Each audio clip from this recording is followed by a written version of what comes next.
It is always good to see you, Minister. I'm always grateful, and your busy time when you find time for us. But now that we've got this plan in place, what's your back-of-envelope numbers for what you think Italy might request or require?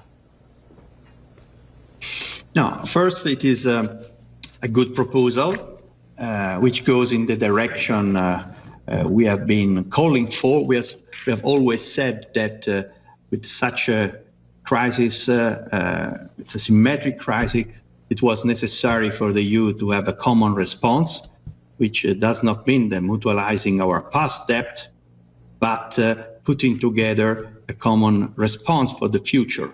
So it is important that now the Commission has proposed to borrow together on the markets resources for our common policies, which is necessary to enhance our economy, our resilience, and protect our single market.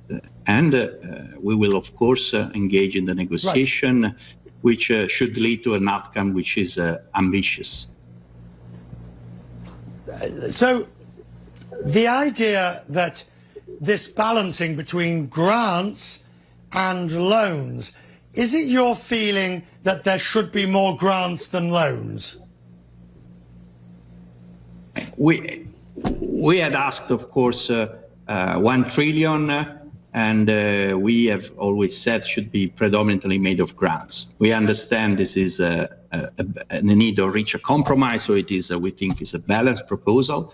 And of course, what is essential that we should not go below this line. We will be asking more, but I think the Commission has struck a balanced solution. But of course, it is essential that we will not water it down, because this is really fundamental for our common future.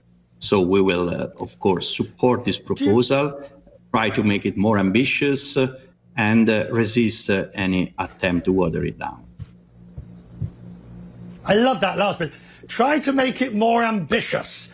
That's sort of ministerial speak, isn't it?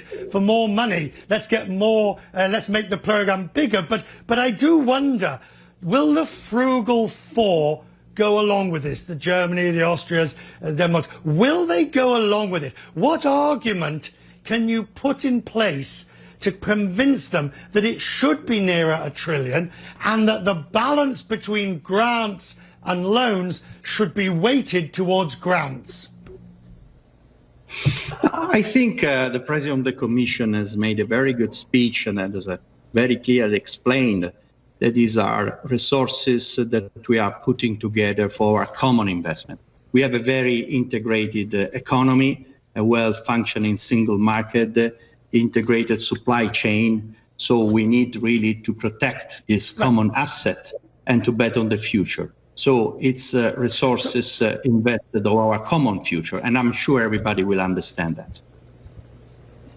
Right, now, but do you at least feel vindicated that the argument that you and your government and Prime Minister Gualtieri put forward has won the day?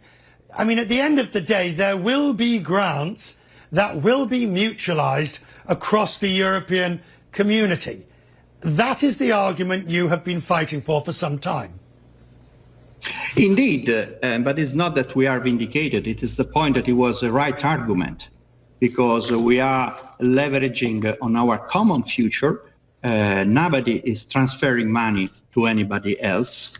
We are doing something rational, something up to the challenge, and we are also boosting the future of a common capital markets union with a common safe asset. So it's a very rational thing that Europe is doing, as often it happens in the moment of crisis. Right. Europe its best. So I think this is something rational and in the common interest. It's not a victory of anybody against anybody else. It's a common success if we will be able to implement this proposal.